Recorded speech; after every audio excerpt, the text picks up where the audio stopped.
Wallahi ya ikhwa, les gens ont plus besoin du tawhid qu'ils n'ont besoin de boire et de manger.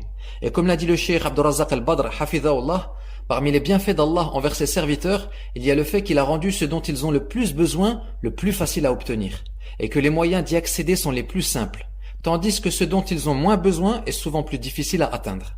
Par exemple, l'homme, malgré son besoin indispensable d'eau pour survivre, a encore plus besoin d'air que d'eau, car on peut survivre quelques jours sans boire, mais on ne peut pas survivre 1 heure sans respirer. Eh bien pour cela, Allah nous a rendu l'air plus accessible encore que l'eau. Et le tawhid est sans aucun doute le plus grand besoin de l'homme, car il est le but pour lequel on a été créé. وَمَا خَلَقْتُ الْجِنَّ وَالْإِنسَ إِلَّا لِيَعْبُدُونَ. Et je n'ai créé les djinns et les hommes que pour qu'ils m'adorent. Ceci car si on perd la nourriture par exemple, on perd le confort de la vie d'ici-bas. Mais si le tawhid est perdu, c'est le bonheur dans ce monde et dans l'au-delà qui est perdu. Et comme le tawhid est la chose la plus importante qui soit, Allah a donc rendu ses preuves et ses signes les plus clairs, les plus nombreux, les plus accessibles et les plus faciles à comprendre. Comme a dit le poète, فَيَا عَجَبًا كَيْفَ يُعْصَى الْإِلَهُ أَمْ كَيْفَ يَجْحَدُهُ الْجَاحِدُ وَفِي كُلِّ شَيْءٍ لَهُ آيَةٌ تَدُلُّ عَلَى أَنَّهُ الْوَاحِدُ.